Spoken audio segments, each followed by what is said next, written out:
మా పిల్లల్ని ఎంత ప్రేమగా పెంచుకున్నాం, అసలు అన్నీ త్యజించేసాం, వాళ్ళ కోసం ఎన్నో మేము వదులుకున్నాం, ఎన్నో త్యాగాలు చేసాం.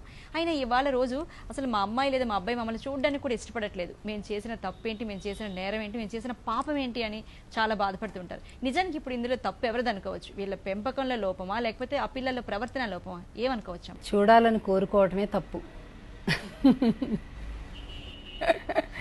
ఎందుకు చూడాలి కదా? అది మన పని కాదు. మన పని గురించి వరకే మనం ఆలోచించుకోవాలి. ఎప్పుడు కూడా ఎదుటి వాళ్ళు చేసే పని గురించి మనం ఆలోచించద్దు. పిల్లలు చూడాలి చూడాలి చూడాలి అంటుంటారు పొద్దుస్తమాను. ఇదొకటి కొన్ని జనరేషన్స్గా మన మైండ్లలో అలా పెట్టేశారు. చూడాలి అనేది వాళ్ళ పని, నీ పని కాదు. అది ఎవరు ఆలోచించాలి? పిల్లలు ఆలోచించేలాగా మనం చెయ్యగలగాలి. మనం చేయలేకపోతే వదిలేయాలి. మనల్ని మనం ఎలా చూసుకోగలము అంతే. ఇది ఆలోచించండి. అప్పుడు ఆ స్ట్రెంగ్త్ వస్తుంది, మనకి ఆ ఎనర్జీ వస్తుంది. ఎప్పుడైతే వాళ్ళు చూడాలి అయిపోయింది అయిపోయింది అయిపోయింది అయిపోయింది, అరే ఏంటైపోయింది? మనం ఊరికే వృద్ధాప్యం అనేది ఒక మానసిక భావన. వాస్తవానికి వృద్ధాప్యం శరీరానికి ఉంటుంది కొంతనే, కానీ ఎక్కువ మానసికతే ఉంటుంది. నేను అసలు ఆశ్చర్యపోతారండి. యుఎస్ఏకి వెళ్ళినప్పుడు క్యాబ్ ఎక్కితే ఆ డ్రైవింగ్ చేసే ఆమెకి 72 years. She is driving, she is doing job. 72 years. ఆమె ఒక జొరాస్ట్రియను. 72 years ఎర్న్ చేస్తుంది. ఎందుకు చేస్తున్నావు? ఎవరు పిల్లలు చూడరా అంటే, పిల్లలు నన్ను ఎందుకు చూడాలి అని అడిగింది. అంటే మంచివాళ్ళు కాదా, నువ్వంటే ఇష్టం లేదా అని అడిగా నేను. చాలా ఇష్టం, they loves me very much, I love them very much అని. మరి ఎందుకు చేస్తున్నావు అని, దానికి దీనికి సంబంధం ఏముందని అడిగింది. ఇది I have to spend my time with a work. మా చాలా ఇంకా ఆమెతో చాలా ఇంట్రెస్ట్ అనిపించి ఇంకా ఆమెను ఇంటర్వ్యూ చేశా. ఆమెకి చాలా ప్రాపర్టీస్ ఉన్నాయి, బట్ డ్రైవర్గా చేస్తుంది ఆమె. ఒక క్యాబ్ పెట్టుకుంది, ఆమె జాబ్ చేస్తుంది. ఎందుకంటే fun. So happy in work, I'm getting happiness. అంటే ఈ రకమైనటువంటి మైండ్ సెట్ ఏదైతే ఉందో చాలా ఉపయోగకరం. అది మన దురదృష్టవశాత్తు భారతదేశంలో లేదు. భారతదేశంలో కొన్ని రకాల పదాలు కొన్ని జనరేషన్స్ ఇలాగ మైండ్లలో ఉండిపోయినాయి. ఫర్ ఎగ్జాంపుల్, మా అమ్మాయిని ఇస్తున్నాం, నడుము వంగకుండా మా అమ్మాయిని చూసుకుంటారండి. మా ఒంటింట్లోకి వెళ్ళి పనిచేసే పని లేదండి మా అమ్మాయికి. అలాంటి అల్లుడు కావాలి, అలాంటి బాగా రిచ్ ఫ్యామిలీ కావాలి.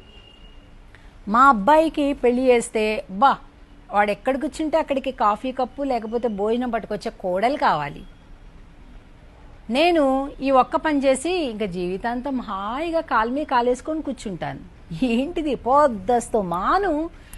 మీరు గమనించలేదో, కీన్గా చూస్తే సుఖము అంటే పని చేయకుండా ఉండడం అనేటటువంటి ఒక ఉద్దేశంలోకి వచ్చాను. ఇంకా మనం చెప్పకూడదు మీడియాలో, కానీ నిజమేంటంటే గవర్నమెంట్ జాబా అయిపోయింది, ఇంకా లైఫ్ సేఫ్ సెక్యూర్. ఏంటి అంటే పనే ఉండదు కదండి. అరే పనే ఉండకపోతే సుఖమా అంటే అలా పెట్టేశారు.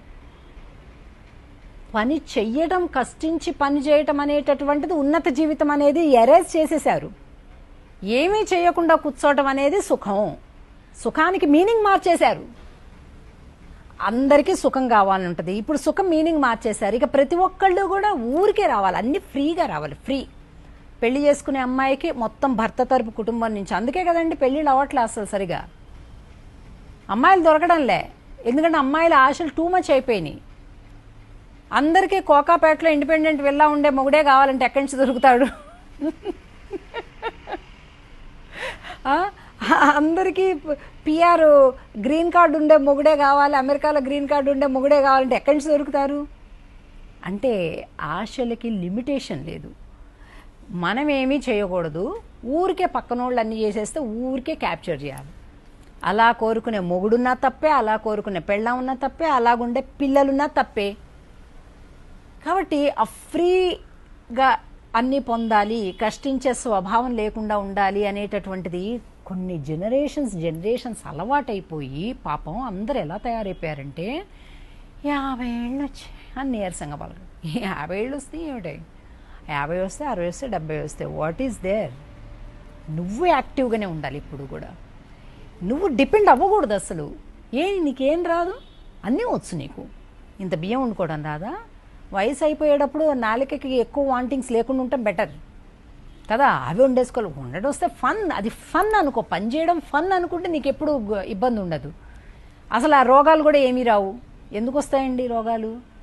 రోగాలు ఎప్పుడు మన శరీరం మనం చెప్పినట్టు ఉంచుకుంటుంటే, మన మైండ్ను మనం చెప్పినట్టు ఉంచుకుంటుంటే రోగాలు ఎందుకు వస్తాయి? అసలు శరీరానికి రావు.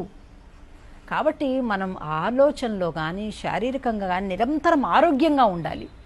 డిపెండెన్సీ ఎప్పుడైతే లేదో రోగాలు రావండి. డిపెండ్ అవ్వాలనుకుంటున్న కొద్దీ రోగాలు వస్తుంటాయి. ఇది ఒకటే సూత్రం. కాబట్టి పిల్లలు చూడలేదు, అది తప్ప ఒప్ప అనే డిస్కషన్స్ పక్కన పెట్టాల్సిన టైం వచ్చేసింది మనకి. అక్కర్లేదండి బాబు, మాకు మేము చూసుకుంటాం, నాకు నేనే చూసుకుంటాను, మాకు కూడా అక్కర్లే, నాకు నేను ఇంకో 10 మందికి సేవ చేస్తాను అనే సంకల్పం తీసుకోండి. వృద్ధాప్యం దగ్గరికి రానే రాదు.